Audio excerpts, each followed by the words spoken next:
Hello everybody, thank you for joining me for another live photo editing session. My name is Michael Davies and this is going to be my last Thursday live photo editing session before I go back to the usual Friday session. So thanks for joining me on this Thursday. Hopefully you guys can hear me and see everything all right. I see we were already getting some comments, so I think Youssef is how you pronounce your name. Thanks for joining from Holland. And Justin, thanks for joining as well and for the comments. And so for today's tutorial, I'll be editing this photo, which is actually one of my favorite photos, definitely in a while that I've taken, if not one of my top favorite photos of all time. I just think this was a really cool location. We've got a brand new building over here on the right side of the photo. We've got an older building on the left, and then there's this weird railroad that goes between these two buildings. And then I can't talk. We have one of my favorite models here, and she is on Instagram. You guys can check her out, Saint Gabriella. And so, you know, all around, I just think this is a cool photo. We've got the snow going on. So I'm going to show you guys how to edit this photo today using GIMP version 2.10.8. And I'm also going to be showing you guys how to use the high pass filter to sharpen this. Usually I just use the unsharp mask, but I've been getting a lot of people commenting about wanting me to use the high pass filter to sharpen this. And then also I will be demonstrating the new levels color correcting technique that I showed you guys in my tutorial released yesterday, which you guys seem to like. So definitely check that out if you haven't already. I'll link that in the description after this video, after I'm done recording the live session. But it seems like you guys have been giving it a pretty good reception so far. So let's dive into this tutorial. But of course, before we get started, I want to direct you guys over to my website at daviesmediadesign.com. As always, we have tons of GIMP video and text tutorials on here. You can also check out our YouTube channel, of course, youtube.com/daviesmediadesign. Just trying to keep up with those credits flashing right there. But you can also check out our Udemy course, GIMP 2.10 Photo Editing Masterclass from Beginner to Pro, which is a bestseller on Udemy. Definitely check that out if you haven't already. Discount link, as always, is in the description of this video. And you can support our channel and help us grow by becoming a patron on Patreon. And I've updated the goals in here, which I've mentioned the past couple tutorials. So definitely support our channel if you'd like. And you could do it for 1 month if you want. You could do it 6 months, whatever. We also have a donate button here at the bottom of my website if you guys want to donate to the channel. And that just helps us kind of keep everything running and just, you know, pay the usual operating expenses. And then also, if you check out the goals here, you can see what we want to expand to do in the future with the channel and just with our general learning platform. All right, without further ado, you guys also feel free to ask questions at any time about either this tutorial or anything that's on your mind about GIMP in the comments section. I'll try to get to that answer while I'm editing this photo. But let's go ahead and get started by opening the photo. So I'm going to click on my file here. So here is my file window, and now I'm just going to search for that photo that I want to use. And in this case, you can see here in the original that I used that it is photo 0226. So I'm just going to search quickly for that photo. And actually, I'm just going to come over here and go to File, Open Recent, and I'm going to go ahead and click on that photo right here, just to speed things up a bit. And so to start, it's going to ask me if I want to rotate my photo, so I'll click Rotate.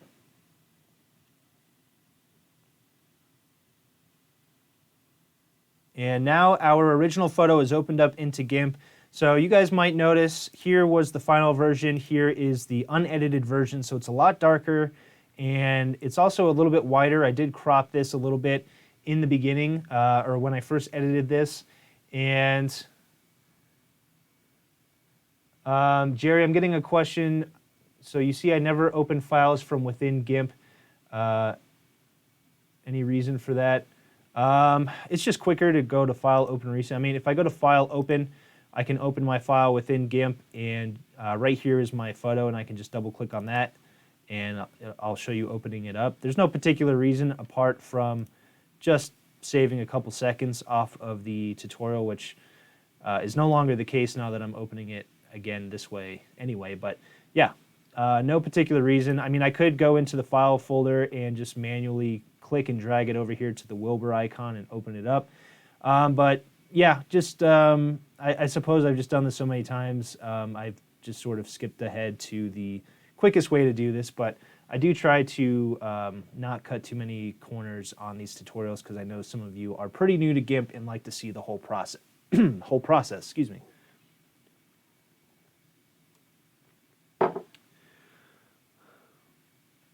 All right, so thank you for joining us from Bosnia. And Jerry, yeah, you make the point. Some people aren't using Windows. I understand that. You can open this from using GIMP, the Mac version, by going up to the top of your Mac, because that's where the GIMP menu is on a Mac, and just go File, Open from there, and search on your computer. All right, so I'm going to move on. And so to start, I'm going to scale this image. So I'm going to go to Image, Scale Image, and I'm just going to change this to 2500 and hit the Tab key, and that will automatically change the width using the same exact aspect ratio. And I'm going to keep the X and Y resolution set to 72 because I'm only going to be using this for the web, and I'll hit Scale. And also I'm going to try to slow down my speech a little bit because I know some of you are not native English speakers. That's another common comment I get on my tutorials. So here is our scaled down photo right here. And so now I'm going to grab my crop tool, and I'm not going to check the fixed aspect ratio this time just because I don't necessarily want this to be a particular aspect ratio or a particular dimension. I just want to crop out the things I don't want in here while leaving in the items I do want. And somebody made a comment about the type of guides I had set for my crop tool. You know, I usually keep it on rule of thirds by default, just because, you know, rule of thirds is a pretty popular photography principle, and it's good to just keep it on there by default. But in this case, you know, if you just want to center your crop, you can use the center lines guide. I mean, you know, it's up to your preference. I just keep it on lower thirds for simplicity's sake. I don't necessarily keep it on lower thirds because I think that's the best way to center a crop. You can use the center lines method if you prefer. Both methods will work fine. In this case, the center line is actually what I would prefer just because I'm trying to center this exactly with the center of where the railroad kind of disappears into the perspective here, into the distance. And I'm trying to keep the door inside this photo as well because I just like, you know, that red door there. So now I can just click inside here to crop it. And there we go. And I don't use dark mode because I just prefer the legacy look because this is how GIMP has looked for a while. And, you know, I just prefer to go with the original look, the original icons, the original color. I also think that it's just better for longtime GIMP users to kind of, you know, get used to the new GIMP by setting it the way the old GIMP looks. It's just my personal preference. All right, so now let's move on to the Shadows Highlights tool now that we've cropped and scaled the image. So I'm going to go to Colors, Shadows Highlights, and this is sort of, in this particular picture, pretty important, at least the shadows portion, because there is so much going on in the shadows. So I don't want to turn it up too much. You can see there's kind of a harsh line right here. I did use a flash for this photo, and by the way, you guys can use this photo for non-commercial purposes from my Flickr page if you want to follow along. The link is in the description of the video. And so now I'm going to make adjustments to the shadow here, and I'm going to turn it down so that I don't have that harsh line going on there. So probably around 50. And then for the highlights, I don't necessarily, I mean, you can blow out these highlights up here if you like the look of it. In the original photo, when I edited this, I actually toned the highlights down a bit just because I liked the look better. So I set this to around 20. And then next I'm going to use the white point adjustment to brighten up the overall image here. And I don't want to do it too much because it will bring out a bunch of noise, and that's not necessarily what I want to do. So I'm going to bring this to around 4. And now I'm going to adjust the radius, which is going to be basically, you know, how far spread out the effect is going to be, just, you know, in terms of the pixel radius that it's covering. Right here it's described as spatial extent. And then the compress tool, you can either constrict how far out this effect is going to spread, or you can sort of release that constriction, and that is just kind of allowing us to brighten up the image a little bit. It's going to allow me to sort of blend some of the effects together. Thanks for joining us again from Fiji. Ratu. And so there's a before, there's an after, so pretty good difference. So I'll click OK.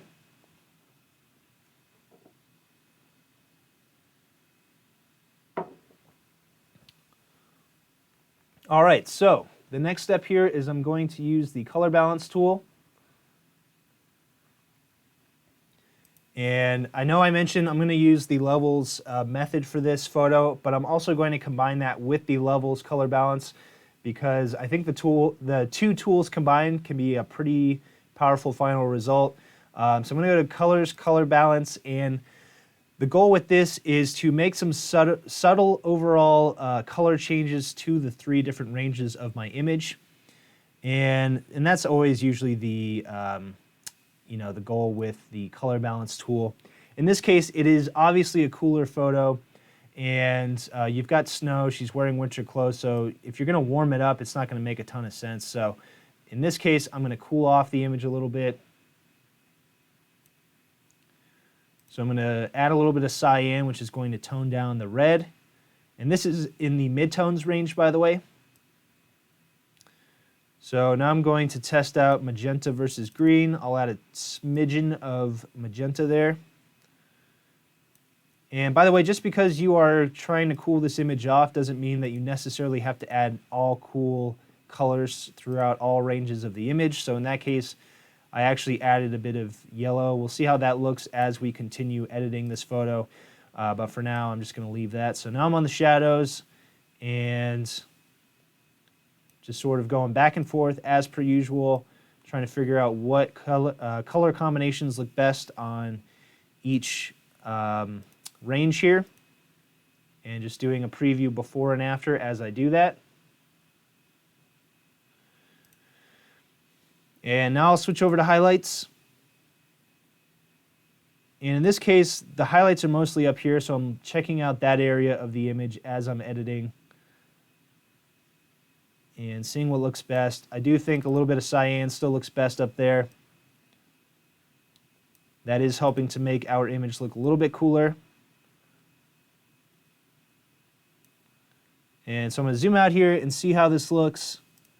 So here's a before, here's an after, very subtle changes as per usual, and this is going to be further corrected. The colors are going to be further corrected as we switch over to the levels tool. So I'll click OK to apply that. And next what I'll do is I will bring up the levels tool. So I just released a brand new tutorial on the levels tool and color correcting with the levels tool, which is mostly what that tutorial was focused around. And so I'm going to start by adjusting the value histogram here, which is going to basically adjust the shadows and highlights even further in my image, or the brightness contrast. So this is what I usually do, is I usually just do the value channel for the levels. And I was doing that just to sort of keep everything beginner friendly, but I think we've kind of evolved as a channel to be able to show you guys a little bit more advanced techniques. So there is going to be my value changes here, so you can see it's a little bit brighter of an image, and we've increased the contrast as well. So now I'm going to switch over to the red channel, and I'm not going to explain this too much because, again, I go over that in the tutorial, but I'm going to drag the shadows over to the right. And that is going to make the colors in my image overall more cyan, at least in the shadows portion of the image. And then I'm going to drag this slider, the highlight slider, to the right as well. You can see that's adding a tiny bit of red there, so we don't want to overdo that. And then I'm going to drag the midtone slider one way or the other. So I'm just testing out, going both directions here. I'm going to stick with cyan because I think that that gives us that cool look. So as you can see, even more red has been taken out of here and cyan added to it. I don't want to overdo it, so I'm going to tweak those values a little bit there. We're kind of on the cusp of overdoing it right here, so I just want to make sure that we don't. And now I'm going to switch over to green. And I'm going to go ahead and make some adjustments here. So if I bring this green slider over the highlights, it's going to add green. If I bring this slider over, it'll add magenta. And the magenta is going to be very minute, so I'm not going to add a ton to this. And then we can work on the midtones here. And now I'm going to actually just manually reduce this down because I think it might be a bit too much. Thanks for joining from Jordan. So there's a before, there is an after. Maybe tweak that a little bit more. We can also, of course, output or constrict the output here and see if that helps us out at all. I think in this case, I don't want to overdo it as per usual, so maybe just constrict the green output a tiny bit. Let's go with about right there. We're going to make a couple other color changes to this, so I don't want to try to do everything inside this one tool. And next I'm going to work on the blue channel. So I'm going to drag that shadow slider over a bit, which is going to add a bit of blue. And then this slider here, or I'm sorry, I had it the opposite. That'll add a bit of yellow. This slider here is going to add a bit of blue. And then we're going to tweak the midtones here. We are trying to keep this a cooler image, but we're not trying to make it look cartoonish, or it's not the right word, you know. We're not trying to make it look like there's a crazy blue filter put on this. So, and I got a question from Jerry. Don't you have to be careful that you don't affect the colors in the graffiti too much? You know, because I'm not making drastic changes, I'm not too worried about it, and I'm going to click OK to apply this. You know, you do, if let's say hypothetically you want to either edit the graffiti color separately or make sure they don't get edited too much, or maybe even just keep them from being edited altogether, you can always duplicate this image and then right-click, go to Add Layer Mask, and just mask out the graffiti area. You know, if you want to selectively color correct on here, that's not something that I'm going to do. I usually like to color correct the entire image at the same time. You can also go in here, duplicate this, you know, duplicate this image, right-click, Add Layer Mask, switch this to black, full transparency, and switch your color here over to white. Sorry, I'll hit this to reset. You can grab your paintbrush tool here, and I'm just going to make this a quick example, and then you could paint. This is kind of a larger image, so my GIMP is being a bit slow right now. 1 second while it thinks. There it is. Okay. So you could just paint the white over right here, and then you can separately, you know, make color corrections or add saturation or do whatever you want to do to this graffiti. But I like to do it all in the same go just because I think it keeps all the colors looking uniform, unless I'm really trying to go for like a particular effect. All right, so sticking with our main image, I'm going to now go to Colors, Saturation. And I'm just going to turn the saturation of this image up a little bit.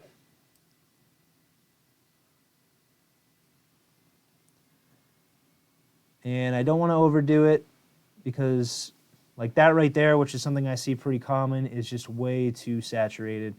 And you could just tell that it's been edited. So here's a before, here's an after. You could also, you know, desaturate this photo if you really want to stick with the motif of this being a cooler image.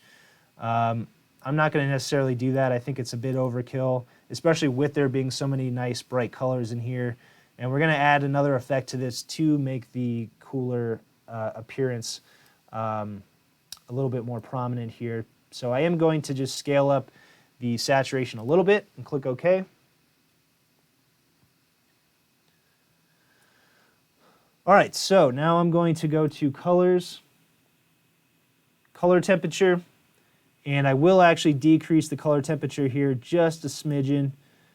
Apparently that's the word of the day. I'm not going to decrease it too much here.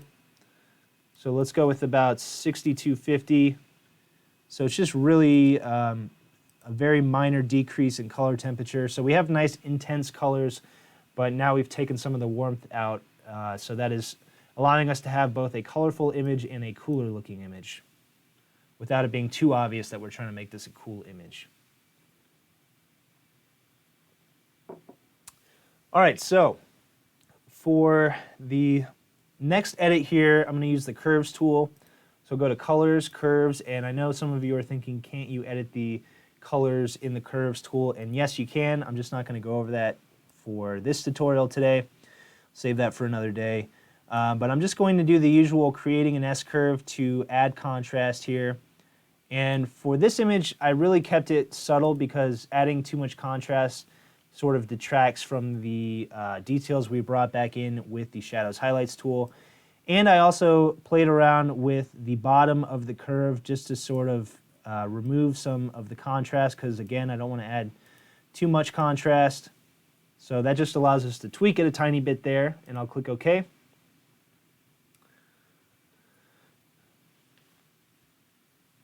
All right, so I'm going to skip my usual touching up this photo with the airbrush tool. It's just not something I want to do for this particular photo. But I am going to add an extra step or an extra feature in here, which is, well, a couple extra today. But I'm going to add a vignette, so I'll add my usual vignette, but then I'm going to add a color vignette to this. So I'll start with just the usual vignette, and I'll click OK, and I'll go to Filters, Light and Shadow, Vignette. So here's our vignette. I'm going to play around with the location of this so that the girl is front and center in this vignette. And she's a little bit to the left of the vignette, but that's all right. I'm not going to shift the whole vignette over. But I will increase the radius of the vignette because I don't want it to be too, closing in too much on her. And then I'm going to adjust the softness here and the gamma. So here's a before, here is an after, and I'll click OK. And now I'm just going to turn the opacity down a bit. So there you can see we've got a nice vignette happening. I don't want it to be too prominent.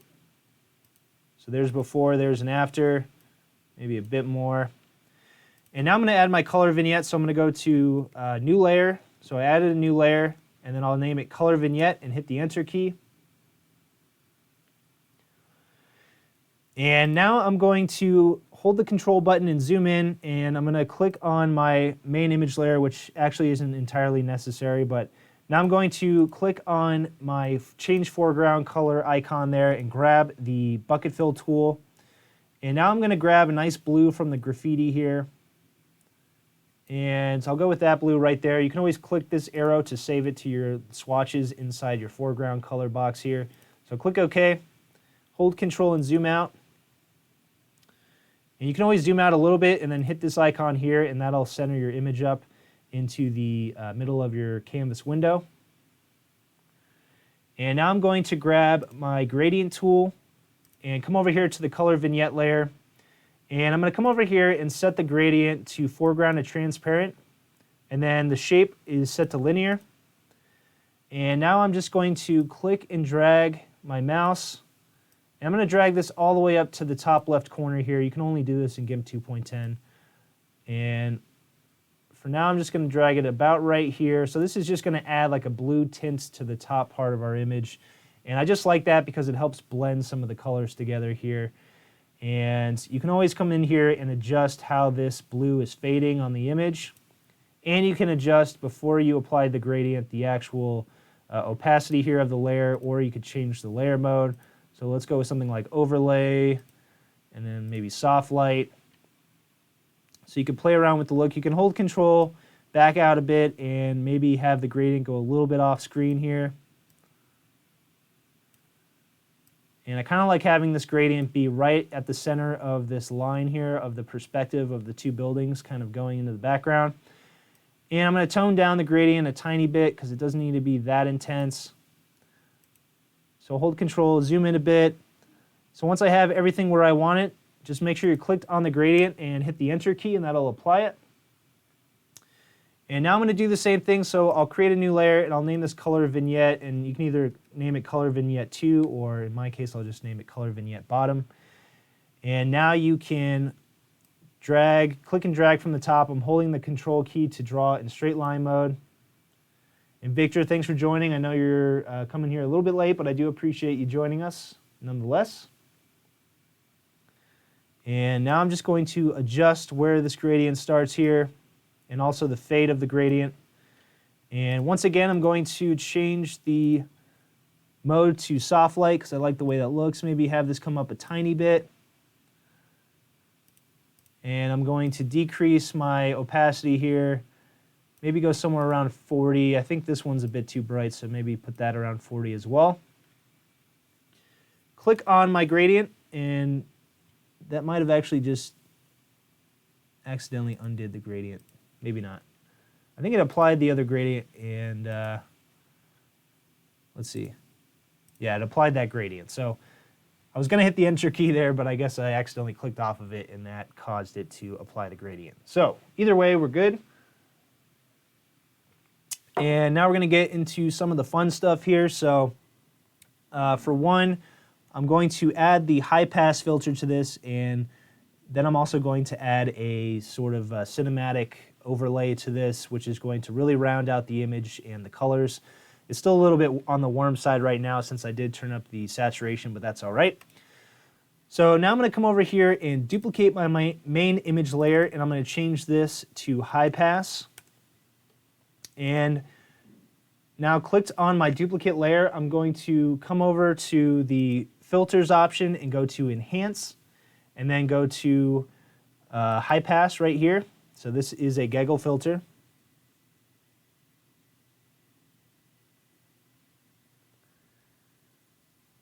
So Don says he's trying to use GIMP for screen printing, and is there any tutorial I can point you to? I don't currently have any tutorials up on screen printing.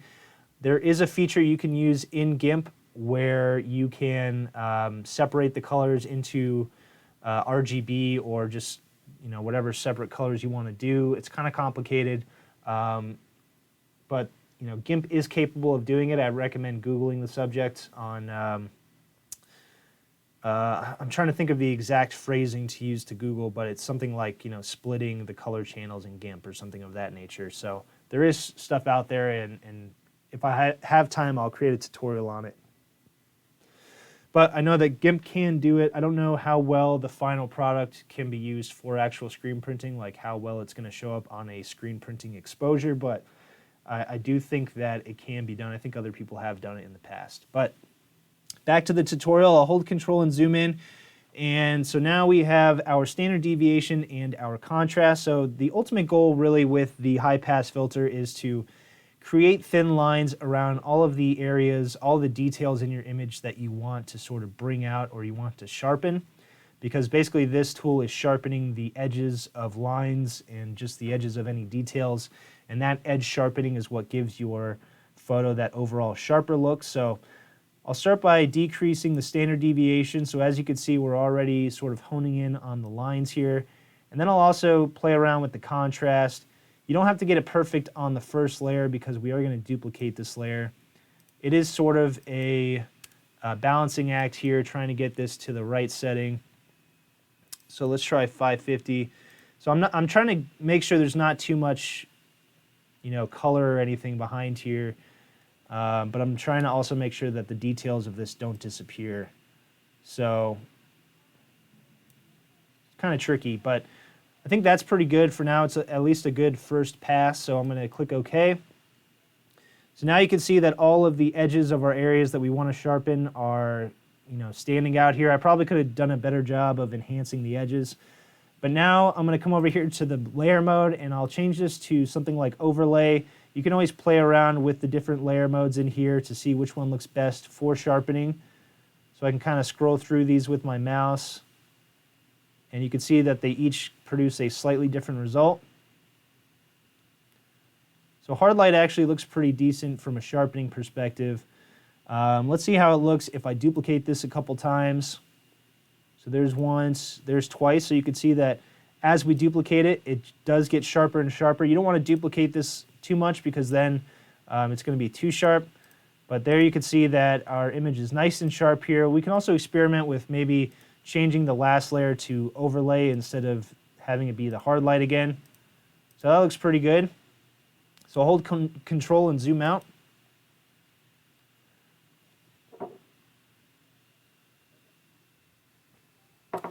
And so now we have one last step really in this tutorial, and that is going to be to apply that sort of cinematic color grade to this.